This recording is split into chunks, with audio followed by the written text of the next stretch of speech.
Hello and welcome to A View from the Bridge. My name is Joel Lammy. Delighted to join again by Richard Ailing. Richard, I know you just come back from sunnier climes. How are you feeling and how are you adjusting to the slightly cooler British weather?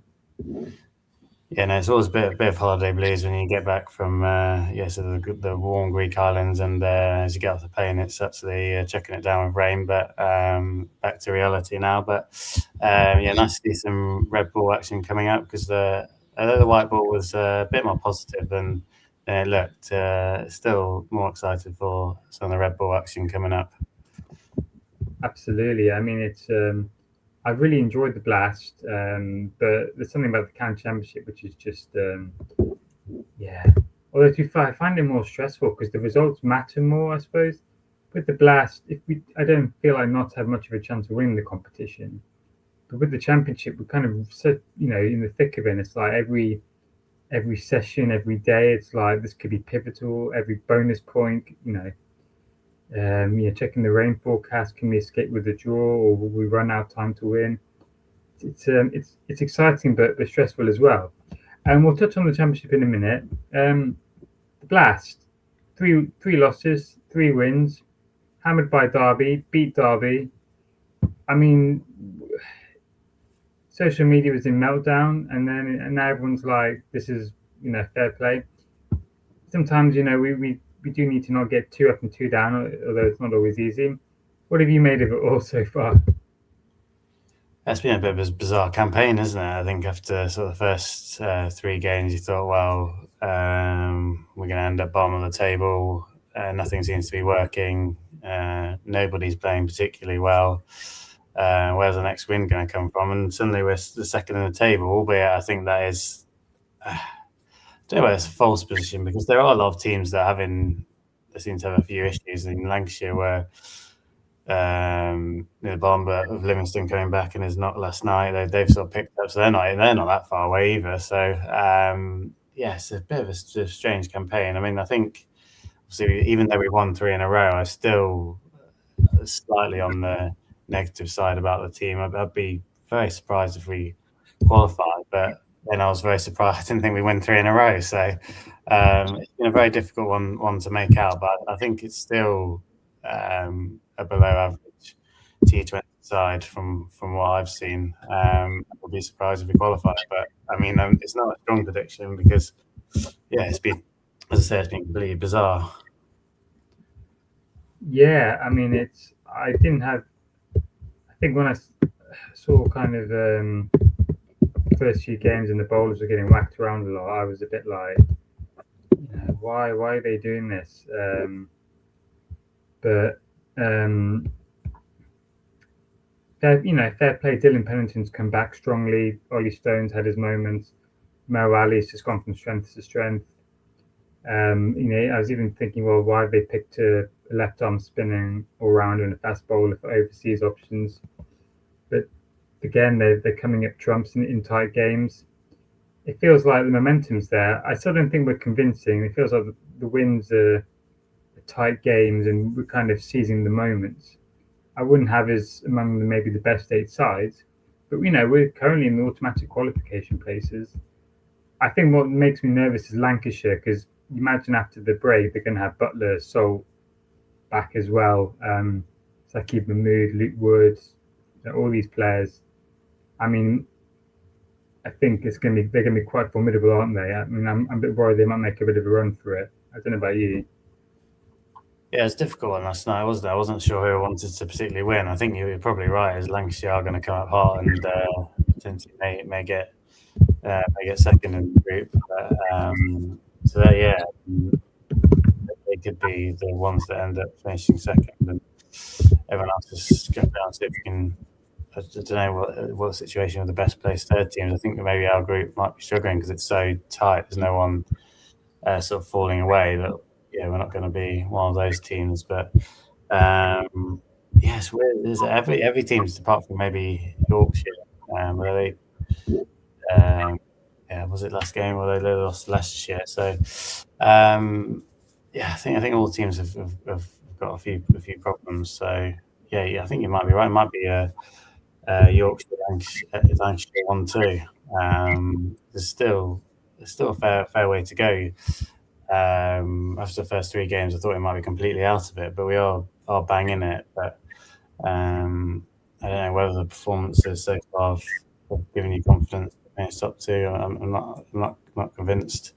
I think Derbyshire look a better side as well. Leicestershire, I think they moved line a bit on their overseas, but even at one point I thought they might finish bottom, but they've done a bit of a run as well. So I think it's going to be tight again. It's going to be tight, but the performances and the current makeup of the side, just don't convince me at the moment. But at least we're in with a fight.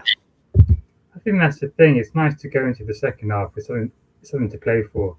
I mean, I think if we lost to Derbyshire or Warwickshire and we were 2 from 4, or even 2 wins from 6 or 1 win from 6, you're kind of thinking it's all over really, and you're kind of like, what are these last 6 games for? Whereas now, at least we're kind of still in there. Probably going to need to win 4 of the last 6. And our first game, interesting, is Kent away. Obviously, that's a match from the other group. The second one we have to play. And they look a decent side, but beatable. I mean, they lost a thrilling game actually against Essex last night. Matt Mills is playing very well, but they look a good side. One that if we play well, we could beat. I know Leicestershire still to come as well, and then I guess Lancashire will be the crunch game potentially. We've got them to play, so but at home. And interesting though, all our wins have come at home. I suppose that's one thing to bear in mind. We haven't actually won an away game yet, so again, something to consider, isn't it? What's the strategy? Do you mean do we still go 3 seamers away from home, or potentially look to play an extra spin? I suppose. Yeah, I think with the seamers, it has been difficult with Stone and Pennington. I think when Stone was facing up to Donald on Sunday, it was sort of a bit of a hiding behind the sofa moment, because I was concerned about how many runs he was going to go for, and I don't think Pennington, as far as the match confidence, they always look better open up and potentially the wicket taking threat. I think Mo Halley's look really, really, really good. I'd be tempted to add in the extra spinner, but I mean, it might not even work if you're playing on a pitch with shorter boundaries and a flat wicket. Then maybe that's not the go-to. But I think it's a general rule. It seems to be every game. He seems to be under bowling spin. I don't know where that's going from, or that's the Joe Clark thing, but whatever. I've seen Aston White not getting bowled out, Linder not getting bowled out, and I just can't really understand it, especially when, as I say, Stone and Pennington, I mean, they've looked a bit better last 2 games, but you're sort of a bit worried. I know anyone can go around the park and things like that, but it just feels like there's not enough guile in probably their 2, the way they bowl, that really strong batsmen would fancy taking them for quite a few runs. So I think I'd be definitely looking going down the spin option, but it doesn't seem to be that popular, because even when they pay them, they don't even bowl the spinners out. So we'll see. And Farn's been very unlucky, hasn't he? Yeah, but even Freddie McCann, he's done really well with the ball. And he did, 2 of the games he's only bowled like an over, done well and then been taken off. I suppose it's the modern day thing. You give yourself 6, 7 bowling options, and then depending on who comes in, left, right-handers, that sort of thing. It's the whole matchup thing. I mean, I personally, I think 2 seamers is enough. I don't think we'll bowl them out. I think, but I'm always one who likes to have the extra batsman, and I think it's shown in these games. The last couple of overs of our innings, got George Linder there at the end to get us over the line with Ollie Stone against Warwickshire, and then you've got Freddie McCann coming in the last over, dropped all the way down to number 8 because of our good start, and he's there to whack a 6 and a 4, which gets us above 180 and ends up being the difference between winning and losing. So for me, I always like to have the extra batting option as well. So all interesting decisions. I suppose pitch by pitch will determine it, and the longer the season goes on, the more tired the pitches become. So it's very possible actually pace off will become more prevalent. But and George Mundy's looked really good. Jack Haynes, a couple of 50s as well, and Tom Moores. I mean, he really hit a clean ball. I don't know how much of it you've seen, but he hit this 6 over point against Derbyshire. Yeah, I so mean, it was like a helicopter shot over point. I mean, it was unbelievable. One of the cleanest, most incredible sixes I've ever seen. He's really stepped up, I think, this year and last year. I think he's almost like our main player in this format, I would suggest. yeah, it was getting a lot better, wasn't he? Sort of a couple of years ago. But yeah, the last couple of years, I don't know whether it's just he seems to play constantly T20s. He's really got into that rhythm. But yeah, I saw that shot and another one. I think over the leg side that almost went out of Trent Bridge. Um, he looks. Yeah, you want to get him in as early as possible, really. He does swing so hard. There's a few times where he's missed the ball, and it looks like he's trying to send it to Derbyshire sometimes. So he does sometimes look like he's losing a bit of shape, but he looks really, really strong. So yeah, I think that's a big positive. And I've been a little bit negative on the side, but I would say if you said to me that Joe Clark would have a horror T20 blast with the bat, then I'd say, well, we bottom or second bottom, really, because that was crucial. So if he can find a bit of form along with Munzer, who seems to have picked up, then obviously Patterson White going back for the last couple of games, and suddenly it does look a better side. Because I think with T20, if you can get a good opening partnership, then yeah, the game suddenly becomes a lot easier. So yeah, there are reasons to maybe be positive or say we've got a chance, but yeah, I mean, you even may say Lind hasn't performed as well as he could have done. Maybe a little bit harsh. So he did see it home in one of the close games, but yeah, for an overseas, you'd maybe like to see a little bit more. But so I think there are areas for improvement. So by no means, I think we're out of the race. Yeah, we'd like to see a bit more, especially from Clark. It was in such good Liverpool form, but sometimes it's hard to switch between formats. Captaining as well might be. A little bit. I mean, I'd be tempted to probably not a great option for another captain, but just take a bit of the weight off his shoulders because it does seem to. He looked. I can't remember which game it was now. I don't know if His it was white ball game. I don't know if it was the Lancashire game or the after the Derby defeat. I think it was Lancashire. He looked absolutely distraught. Like he looked like he looked like he'd been really badly affected by the whole thing. And I don't know. I watched him. Normally, Clark is one of those players. He goes hard from ball one, and against Derby, he was taking some singles, and then he started to look to go against. I think it was a Javid who got him out. I don't remember now. Whoever it was, he looked like he was trying too hard. Like he started slowly, then he looked like he was trying to thrash it everywhere. He looked like he was just. It wasn't the way he normally plays, and I don't think he looked his best again. He looked his best when he goes from the beginning.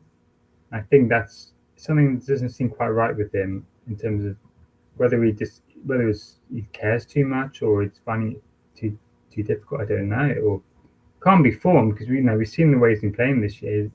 His form is there, so hopefully it doesn't affect the championship form. We'll get on to in a second. Just quickly, any other teams you've spotted who you kind of thought they look pretty good in this competition? Not just in Notts group, but in any, I suppose.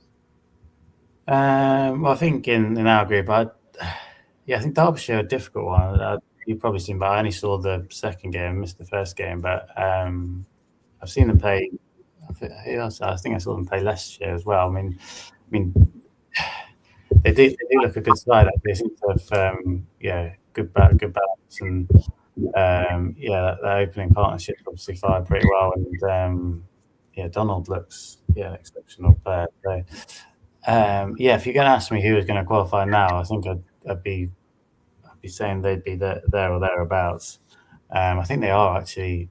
I'll whisper it quietly, but maybe a little bit better team than Notts over the 2 games. So I think they've they've looked very good. Yeah, I think Hampshire have gone pretty well, and Surrey have been a bit up and down, but they'll have sort of all their England players available, maybe a bit more availability in some of the latter stages, so you'd expect them to be there and thereabouts. But I guess you've seen a little bit more than me. Is there any other teams you'd like to point out and think go deep into the competition? Yeah, well, I put this in my. In fact, I should get that. We do it. Obviously, I do a Substack, and I put stuff up after each game. And I think I put there's quite a few teams that I'd like the look of. I think in terms of standout, Hampshire look really strong. I mean, Stubbs and Cartwright as overseas players are just are really are just being dominant. Liam Dawson's kind of found his mojo again after giving it the Red Bull game. He's playing match winning innings, bat and ball. James Vince obviously he's not been available every game. I think he's had an injury, but he's obviously there. Scott Curry is a very underrated bowler. I think one of the best white ball bowlers in this country, and he's done well. Chris Wood's been a good sort of new ball bowler. They look a really strong side. They beat Surrey in a high scoring game recently, and that looked like two very strong teams. Although Surrey themselves are struggling a bit, but you think with the quality they've got, they'll find a way through. Northants I've only seen once, but I mean, there's 6 wins from 6 is incredible. Yeah, I was going to mention them. I've not had a chance to see them, but yeah, I mean, obviously they are probably the standout team. We've not really mentioned them. No, I watched them against Durham. That was on TV, and I think the thing is they've got every base covered, and they're a clever team. So they got Lynn and McSweeney are both doing very well. But everyone contributes, and they've got a very balanced attack. David Willey, Calvin Harrison, James Sales has done very well, and he bowled at the death against Durham and was really impressive. I thought that was, but also what I liked was the captaincy. That pitch at Durham was a what you call a bit of a turgid pitch. It was hard to get the pace away. Sorry, hard to get the spinners away. But Durham bowled James Minter for 2 overs, and he went everywhere, and he was bowling pace. And yet Northants didn't bowl George Grimshaw once, so he actually was just there in the side, and they realised there's no point bowling him. This isn't going to suit him. Didn't bowl him at all, and that was almost the difference in the end. And they're just a clever side. Got every base covered, I think. So it'll be interesting to see how they get on because they started with 6 wins last year and then fell away and then came back strong at the end. So I mean, Glamorgan look pretty good. They've got power everywhere. I mean, 41 runs off 11 balls to win against Lancashire. I mean, that's unbelievable. I mean, 41 off 11. I mean, it's incredible. They got something about them, and Gloucestershire looked sneakily good as well. Those would be the teams that stood out for me. I think they look the favourites. Those for sort of Lancashire and Surrey, who I think will be strong if they can get through. And if you asking me for my top 8, I guess I'd throw Yorkshire in there as well. Those would be the sort of quarter finalists. Sort of, I'd have Notts probably in a group, just trying to sneak in. I think Derbyshire you mentioned they're look a pretty good team as well. I think they look slightly better than Notts, but we're ahead of them in the minute, and let's hope that continues. But let's talk some county championship action. This is what we're both passionate about. How are you feeling going into the Somerset game? I mean, Tom Abel looks to be injured. James Root might be with England. Cola Cadmore should be out. Lammonby should be out. Are you feeling confident, or do you still go, that's a pretty strong Somerset team, let's not get too carried away? Well, it's still a pretty strong Somerset team, but yeah, it should be seen as a massive opportunity. It's a bit of a strange time. It's just getting back for a couple of Red Bull games, so you do need to sort of try and hit the ground running. Although not too many of our, I guess, T20 side will have been full feature, but a few obviously. But you'd hope they'd be able to hit the ground running. And, yeah, I mean, Abel's been superb. I mean,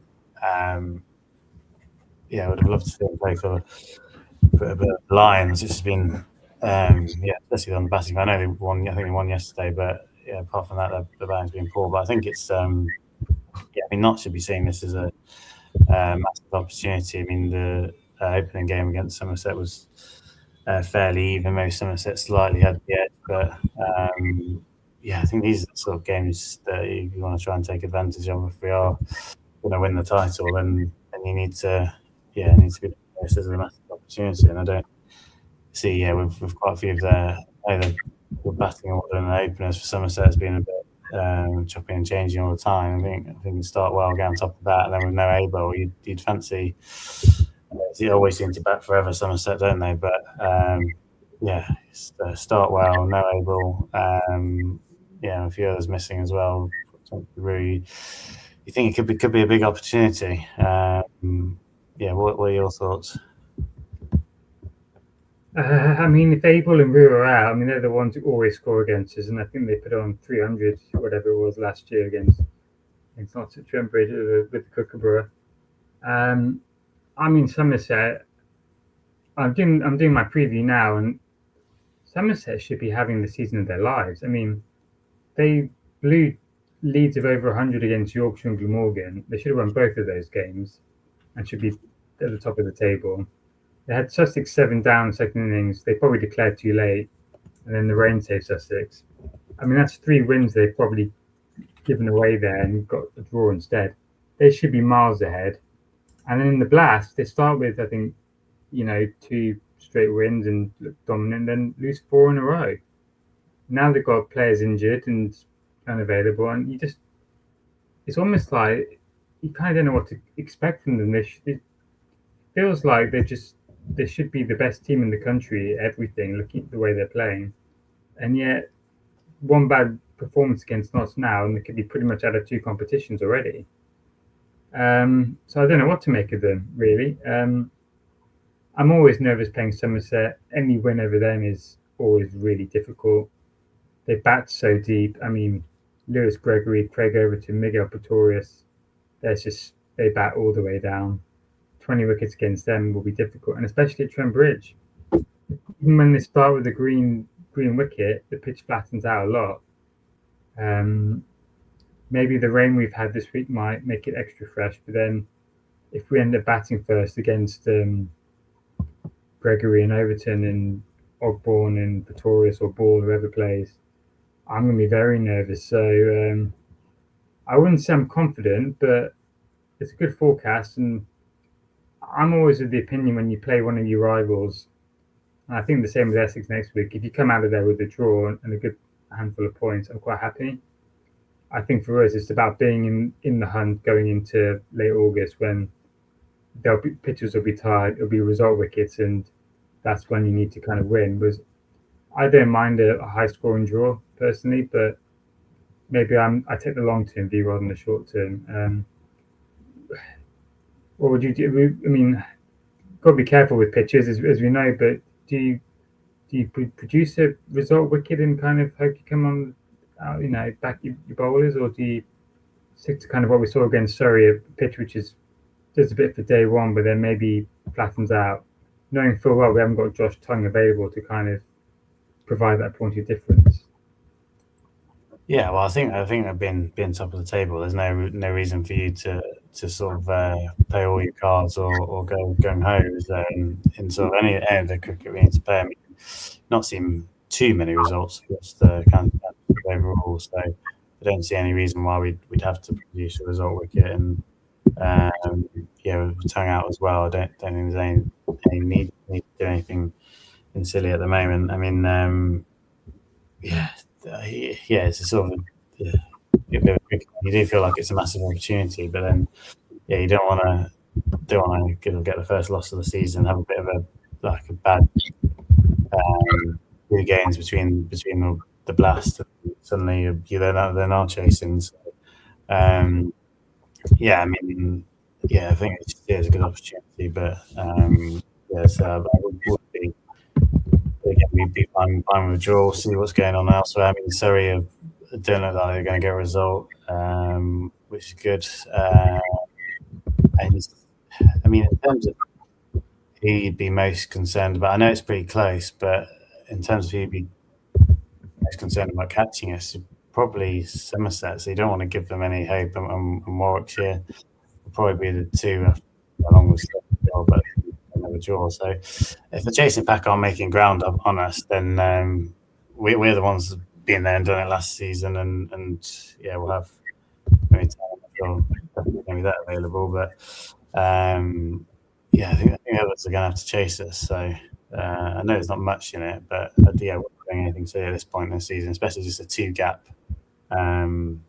a two-match sort of block of fixtures. So yeah, we'll see. But yeah, it's a bit of a weird one coming out of the Blast for a couple of games and then going back into Blast. So yeah, if we're still top of the table, obviously we'll be very, very happy. So yeah, nothing to do, I think. I think Essex as well. I think they're going under the radar. I didn't quite fancy them because I thought their batting would be a bit weak. But Jordan Cox is now back. Although Sam Cook sounds like he's injured, judging by what he said on commentary, so that might be a bonus for us next week. But if they had, you just feel like with Cox back, their batting doesn't look too bad now. Elgar, Allison, Walter's been in good form. I think they might just have enough. So I'm nervous about that. So I think either a win and a loss or two draws, I think it's not bad going if we manage that from these two fixtures. And yes, Surrey, I mean, I don't know what to make of them. I mean, they were all over Hampshire. And then we went into the tea break yesterday, about 4 hours to go to the new ball. But Surrey know they need to get Hampshire to make them force the follow on to win. And they put Ball Jacks on, obviously, just to get through to the new ball. And then James Fuller and South African overseas player, I'm going to butcher his name, Pohita, I can't even say it. Yeah. Just smacked him everywhere, and they went from about needing 20, 30 runs to avoid the follow-on to doing it within a few overs. And you just thought, why not just bowl Matt Fisher after the break? You need these 2 wickets. Just go for it. And then now it looks like, barring something extraordinary happening, it's going to be another draw. They just can't take wickets, 20 wickets. And Dan Royal being injured, and Fisher's going to be obviously off with England again properly. So yeah, it's very strange. Although, have you seen? You might not have had a chance to see this, but who Warwickshire signed today? That Indian spinner, Manas Suthar. Now you might not have had a chance to see it, but he's just been playing for India against Afghanistan, and they're all raving about him. Graham Swan on commentary was like, "Wow, he bowls like Jadeja, but actually like." Might even be a better version of Jadeja in terms of the way he spins it, the revs he gets, and the pace he bowls that. I mean, they think he's the future, number 1 choice spinner, and he's assigned for Warwickshire for these 2 games. So it's quite a statement of intent, isn't it? Yeah, that's maybe not the news I was hoping for, because I say Warwickshire were definitely one of the ones that I thought, yeah, if they can catch us, yeah, they can. So they're obviously, I think that's why it's so difficult, isn't it, with the county championship? Like things like that, just throw predictions. You just never know, like who's going to be playing week in, week out, and then you don't even know who's going to be available every game. So it just makes it so difficult to check, but also quite exciting. But yeah, we'll see. I'm maybe not quite so convinced about Essex, but yeah, it is just so tight, isn't it? There's so many draws, and no one's really pulling away. I mean, I think Hampshire have lost 4, but no one else has lost more than 2. Even well, Glamorgan are going pretty well, but even last year, I think they've only lost 2 as well. So no one's been able to pull away at the top. I don't think that's going to happen anytime soon. But yeah, I think it would just be good to see another couple of good performances. Really, I mean, I know every session's key, but yeah, you're probably not going to. You would say they're still at the end of this block of 2 matches. There's still going to be quite a few teams in the mix, so you just don't want to play yourself out of contention. Yeah, and they quite often say like a bad session can lose you test matches, but you don't want to have a couple of blocks here and be out of contention. But I have confidence in the Red Bull side, and you'd say it's a good chance to get one over on Somerset, but by no means is it saying it's going to be easy. No, it's gonna be a lot of twists and turns. I'm just feeling stressed talking about it. Never mind. Actually trying to watch. Didn't like that Warwickshire news dropping it live. So yeah, we'll we'll see. I mean, it is a good Nottinghamshire side though, and we're still unbeaten. So yeah, let's yeah, the other sides are definitely going to be fearing us. I mean, if there's anyone else doing podcasts for us, then Essex or Warwickshire, I'm sure they're thinking Notts title winners last season, undefeated this season. They'll be the ones that will be the ones that they'll be concerned about. Yeah, absolutely. Oh god, so yeah, all to come. It just comes thick and fast, doesn't it? We're not even going to touch upon what's happening with England in a minute. I think it's best after a lottery of a first test, and obviously with stuff going on off the pitch, which we don't know the full details of. It's probably best to leave that for now. Although you can imagine there'll be some counter cricketers thinking, there might be some opportunities to potentially get in the side. So we'll leave all of that. Yeah, I was can I just quickly ask you about the Lions? Actually, I've only seen some scorecards, but yeah, it's obviously been a pretty disappointing, especially on the batting performance. What is the quick thought on the Lions so far? Well, I can't touch upon the white ball stuff because I've not had a chance to watch that. But I watched bits of the two 4-day games, and it's one of my bugbears. South Africa obviously put out what they thought was a pretty strong A side, players who basically are in contention for the test team. We put out largely what they call the high ceiling thing, and I think Steve Harmison was very good on Talksport, saying that he's a bit like, let's just pick some experienced players as well to go with it. And I watched Ben McKinney bat, and I watched him bat for Durham against Northants. And when you watched him for Durham against Northants, he plays a couple of shots that I was like, wow, like a back foot punch down the ground. That it just makes you go, he hits a ball.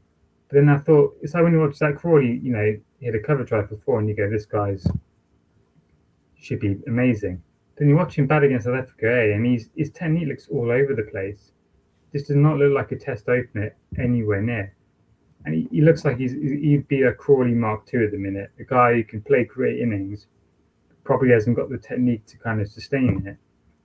Whereas, and the same with Dan Mosley, he just didn't look like he has, again, a great white ball player, I think, but doesn't look like a guy who's going to be, potentially pushing for a test spot anytime soon. So for me, I get a bit frustrated, and I look at someone like Freddie McCann, averages 40 in the championship, batting number 3 in Division 1, title winner, doesn't get in the squad. And the squad was announced before he got injured as well, so he can't even use that. So I was a bit frustrated. I mean, Asa Tribe looks a limited player, but I think he's willing to grind for his run. So I think he looks, again, not quite ready, but looked like someone in the future I could see making the step up. Ben Mays played 100, scored 100, and again, you looked at that and went, wow, this guy's a serious talent. So he's one I'd be very excited about. And bowling-wise, Mitch Stanley, I can see why everyone's getting very excited. Looks like he's got it all there. If he can just get a run of games going and develop, you think at some point in the future he'll be one that'll make his England debut if he stays fit, because he's got every attribute you could ever want from a seamer. So, but yeah, that's what I'd say. It's hard to kind of make a judgment on the whiteboard team, but I think that that's to take a lot more seriously looking at the squads they pick. Yeah, no, it should be exciting, the team, shouldn't it? But it does look like the Red Bulls sides, Red Bull stocks could be still maybe a little bit limited, but we'll see what happens. Obviously, well, yesterday, but yeah, I completely agree about Freddie McCann and getting a blitz of youth and experience and side. But, we'll see. They still got to win. And Coles and Ahmed went well yesterday, so yeah, the white ball maybe a bit more exciting prospect, but no one from the Red Bulls seems to put their hand up particularly. No, I mean, as I say, there were good performances in the Red Bull stuff, but it wasn't like sustained. Like it didn't feel like it was like a one-off performance from individuals. So yeah, I mean, Rianama's timed it pretty well, isn't he? He looked really rusty when he played in the second 4-day game, but to get 6 for pretty good time with everything else going on. I mean, he would be my choice for the Test side, but I think one of my bugbears is if he goes to the IPL as a substitute replacement, or doesn't play, comes back and looks rusty as hell. If we'd been identified as our first choice potential spinner, he could have stayed here, played for Leicestershire for a few games, and been in that side. And I think he's the best option going forward, especially in England, where I don't think spinners are going to play much of a role. I don't think Shoaib Bashir is someone you kind of trust to hold an end down or spin a side out on the final day. I think he's a decent spinner, but I wouldn't trust him with either. Whereas Rian Arman at least gives you the chance to maybe get rid of the tail a bit quicker, prize open a wicket if the partnership's building, and whack a few runs. So, but we shall see. Yeah, completely agree. Yeah. Rian Ahmed looks like the option. I mean, yes, maybe slightly less concerned. It annoys me with batsmen a little bit more than when they haven't got quite the practice in. I know Rian Ahmed's 2 strings to his bow, but yeah, batsmen that don't get the practice in always look at. I mean, a bowler can maybe find a little bit more. I mean, they should preparation, but yeah, batsmen particularly that footwork looks all over the place is frustrating when they're not prepped. But we won't go too deep into that. But yeah, an England win and hopefully another England win next week, and Notts win within the against Somerset, and maybe 2 wins as well. We'll ask for 2 Notts wins. Why can't we be greedy? Well, what's the point being supportive if you can't get excited, eh? Yes, well, why don't we leave it there? I mean, there's so many things we could talk about. I mean, that new Legends Wall that they've introduced now to try and pick 6 people to put on there. I mean, I don't know where you even begin. I mean, you could go back to the 1850s and, William Clark, it was George Parr, then you got, the players of the 80s and likes of Chris Reed recently. I mean, narrowing down to 6 is it's like trying to pick the 6 greatest dribblers of all time. It's something quite tricky, but we'll leave that one for now. Thank you again, Richard. We're hoping to get some more guests on soon. If you didn't hear it, check out the Benny Howell interview from last week. That was great to have him on. Some really interesting stuff from him. We will be posting regularly on our Substack as usual. I'm delighted to say the book I put together, Nottinghamshire Cricket 2000 to 2025. The shortened version is now live and available to buy on Amazon. So check that one out. We'll look to get that in the description notes, and it's on social media as well. So do check that one out. Thank you to everyone who's listened again, and we'll be back again soon.